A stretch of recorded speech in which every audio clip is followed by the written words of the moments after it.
Hi there, Allan Knight here with another video. And today I'm going to talk about how to overcome social anxiety when you're at a networking event.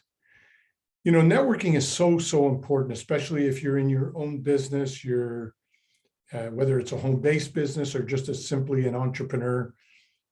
Generally, we need to meet people online and offline. So whether the networking event's online, but I'm going to talk mostly about offline networking at this point. Social anxiety. We go to a networking event. I remember the first one I ever went to. I said, oh, I got excited about meeting all these people. And at the end of the day, I went to the event and I ended up spending an hour talking to two people that I actually knew. Why? Because it was safe. It was easy. I could talk with them and avoided the discomfort of trying to approach and connect with people that were literally strangers. But at some point, I made a decision to jump into the soup. And it's almost like jumping into the water. Most of us who have fear of water, and I certainly did as a young boy, were afraid. But at the end of the day, at some point, we got to jump. And when we jump, we flail away and figure out a way to swim. In the same way, we have to jump in. We have to say, you know what? Despite this fear, despite the social anxiety, I'm going to connect with people. So the first tip I would give you is, let's say you're at an event and there's 50 people there. Take 10 minutes, 15 minutes, relax. No one's rushing. You got an hour, 2, 3, whatever it be, and walk around, browse.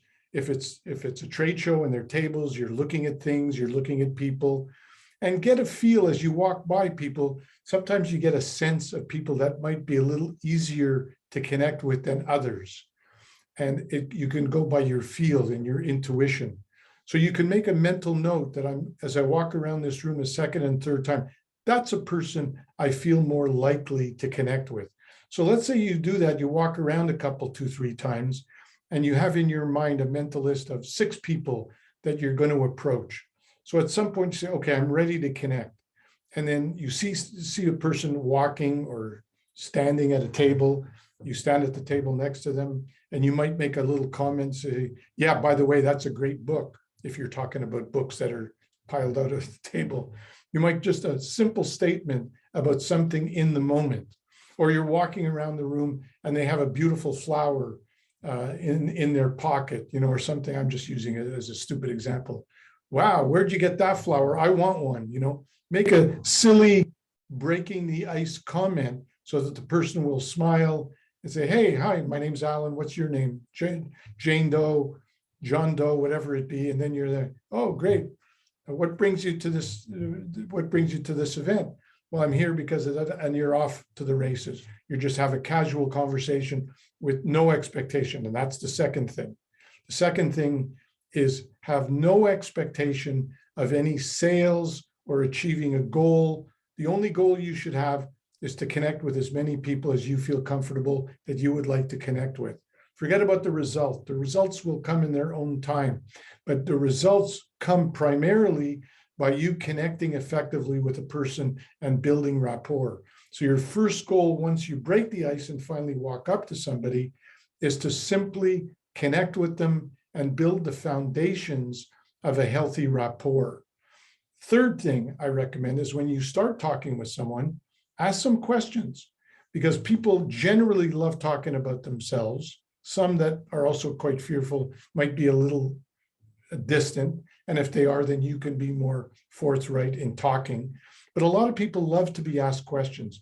So don't even just ask one question. Ask a question, and then based on the answer, maybe ask a follow-up question or two to show that you're really interested. You don't do it just to show you're interested. You want that to be genuine.